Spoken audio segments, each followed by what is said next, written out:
This episode is supported by HireReady, a simple tool that helps job seekers polish resumes, cover letters, LinkedIn bios, and professional emails.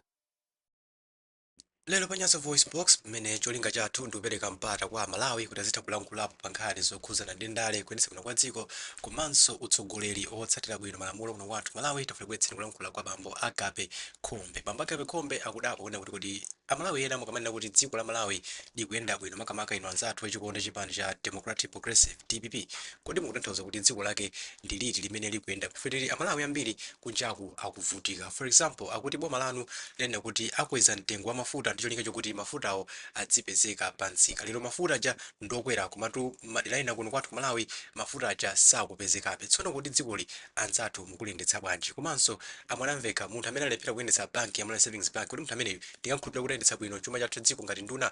Timeneko ndikulankhula kwa bambo Agape Khombe pano pa Nyasa Voice Box. Tipakamaliza timati musangochoka mutiuze maganizo anu in the comment section below pompano pa Nyasa Voice Box.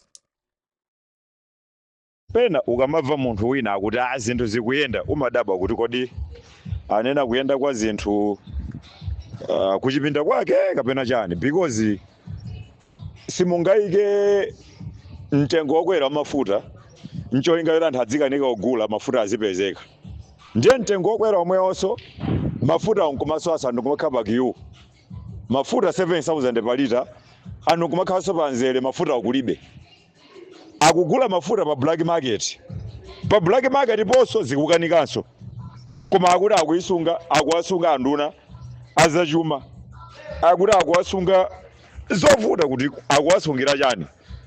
Pali banki yanjiso kuti agulise. Fa anduna azachuma amene tikuwadziwawo amanzika nkugulisa katundu wa boma, anagulisa Malawi Savings Bank. So ukamona anthu ena akukhala ngati akuyamikira umadabwa kuti kodi chimene akuyamikirapo nchani.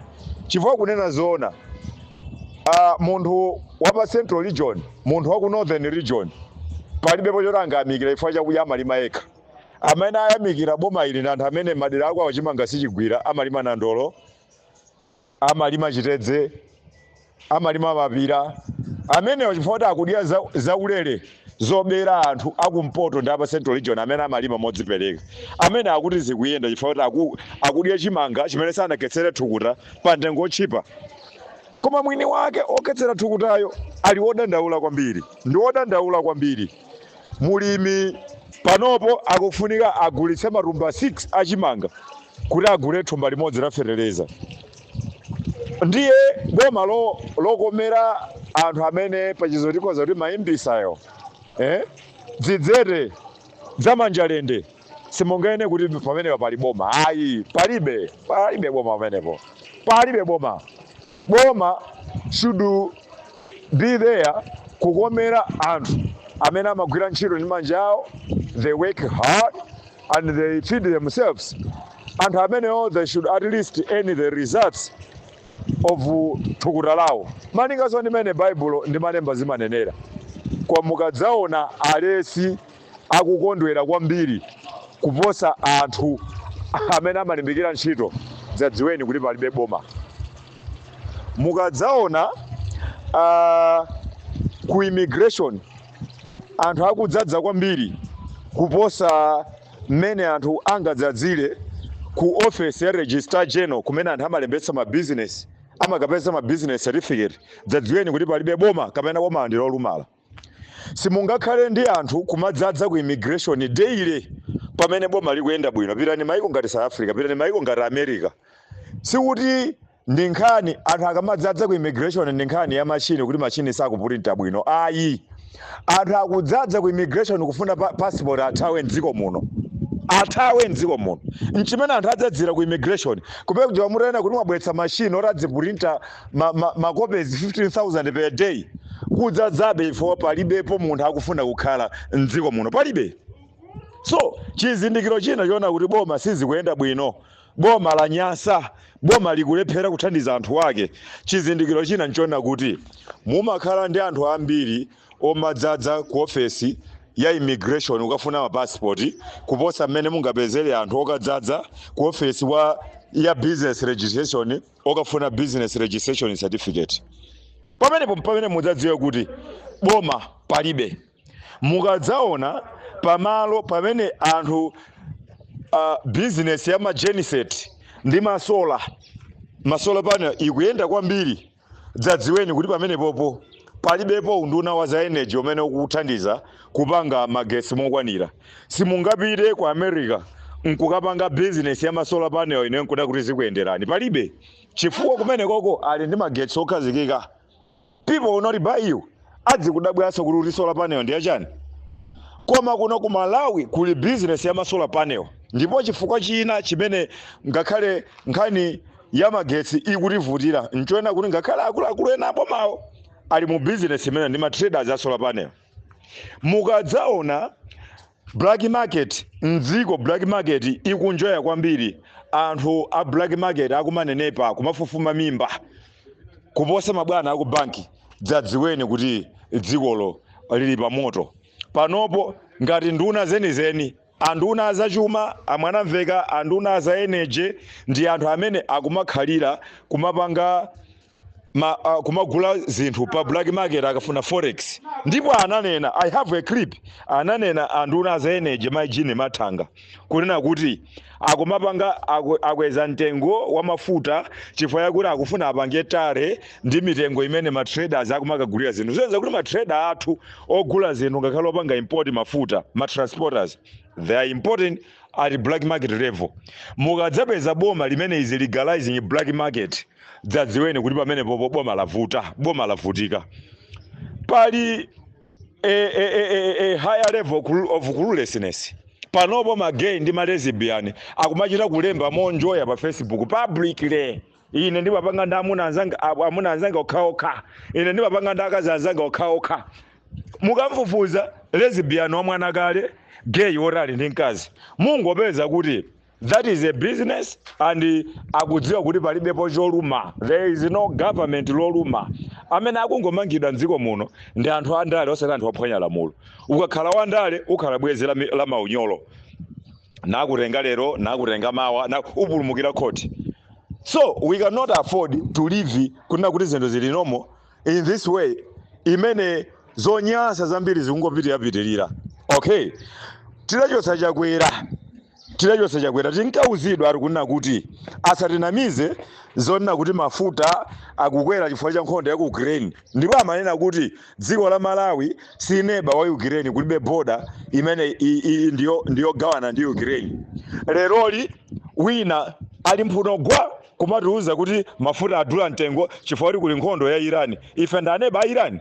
Ife ndaneba Irani, kuli nkhondo ku Mozambique, kuli nkhondo ku Tanzania, kuli nkhondo ku Zambia. Amene ndiye maneba athu nkhondo zawo zikhoza tikhudza. Munthu asakunamizeni kunena kuti ayi kuli nkhondo kwakuti ayi nkudziphimba mwanamveka alephera palibe chimene amadziwa. Chuma chimene anaphunzira mwanamveka nchankalasi amakhoza bwino nkalasi subject ya za chuma ya za economics. Osakhala kuti chuma cha background, he knows nothing, he does nothing, he even failed to operate Malawi Savings Bank mpaka Malawi Savings Bank was incurring losses mpaka inagulisidwa. How can you say that person ndi munthu akhoza kuyendesa chuma cha dziko? Analephera kuyendesa Malawi Savings Bank, a single bank. Analephera kupanga manage bank, akayendesa bwanji chuma cha dziko. He's just there simply because akuti akufuna kudzasira president. He's just there because the best friend wa Mutalika afuna kudzakhala president wa dziko. Nothing, he knows nothing, he does nothing. Very clueless, very clueless. Akakhala majini matanga, he's there simply because amunawo ndi Reserve Bank governor. Actually, what is the bank governor? She knows nothing about the future. She knows completely nothing. She's doing nothing. Amalawi muyembekeze kuti pompano muonaso zinthu zikuipira mafuta wakudula. Then we go ku agriculture. Simungawa kweze mtengo wa nandolo kuti nandolo akhala odula chimanga chikhale chochipa. Mungodziwa kunena kuti pamene pali misala mapira kudula kuposa chimanga. Zinthu zimene zimalowa fereleza zikakhale zochipa, zinthu zimene sizilowa fereleza zikakhale zodula. Pamene muzadziwa kunena kuti kubomako kuli nduna zina zimene they are just there. Mwina chifukwa choti kaya Mutalika nthawi imene ma account awo anatsekedwa kanka katula bullet ndiwo, we don't even know. Koma in real sense APM apapa anenera kukhala ndi timu yothandiza osayendera za mayina kuti awa ndiotchuka awa ndi achani. Ayi anyamata amene ali kumene kuja as much as we know about economics, Sizudalira kuti ali wina wakangapanga za economics in class iyayi. Zikudalira munthu amene amadziwa kuti dziko lake limafunika chani. Kula Nyamata kumene kuja zoyendera mbiri iyayi, zoyendera mbiri iyayi. Awari ayi. Kula Nyamata kumene kuja they can do better.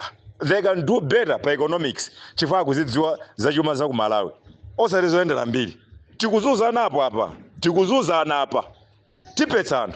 Zipatala zasanduka zolipira zipatala zaboma. Chuma chona dziko lona kuti chuma chikuyenda bwino mungakanene kuti anthu azilipira ku Central. Pamenepo zikuyenda anthu azilipira ku Zomba, azilipira ku Queens. Mukati pamene zikuyenda aziphunzitsa azidulira masalale pamenepo mukati zikuyenda. There is nothing working here. Akunamiza Peter Mutharika akumunamiza. These people are traditional liars. Akumanamiza bwana zinthu zikuyenda palibepo chikuyenda palibe kumangodya misonkho ya Malawi kumangodya. Now munthu ukamona wina akuvomereza kumaena kuti zinthu zili bwino dziweni kuti akubaja ndi mukangona wina akuna kuti panopo zinthu zikuyenda dziwani kuimba vaija ndiyo. Munthu amene Professor Peter Mutharika akadzangu kuti akutula pasi udindo 2030 adzakhala ali kundende ine apa akadzadza kundende awa milandu yawo singasowe. Munthu amene akuti panopo zinthu zikuyenda ndokuba boma iliru chiro ichi chonse bwezi chikwenda bwinobwino. Akanangoyesa kuti asinthe nduna ya zachuma asinthe nduna ya za energy because these two people onse so for that matter mpachikhazi ndakuchita dzulo. These two people are ononga palibepo they don't know anything. Abetsa ndalama $, ukabetsa ndalama ku Zambia chimanga nkasungu anthu akugonera nacho. Ndi dziko liti simply because ali ma business ama track amafuna apatse ma business yawo ma track yawo apatse ma business. Kumakatenga chimanga ku Zambia. In fact chimanga chimene amakatenga ku Zambia kuneko angofuna kubera $. There is no point yona kuti tikagula chimanga ku Zambia pamene chimanga malemon chilimo cha mbiri palibe. Kungoba basi nduna ya zachuma very clueless, very useless. Nduna ya energy very clueless, very useless. Maunduna awa mukhoza utenga munthu olofa mu 3 ayendetsa chifukwa kumene kuja kuba kale ma technocrats ayendetsa koma zomatenga kuti ari awa ndaswene auje awa inu mungoziwisa nazo dziko.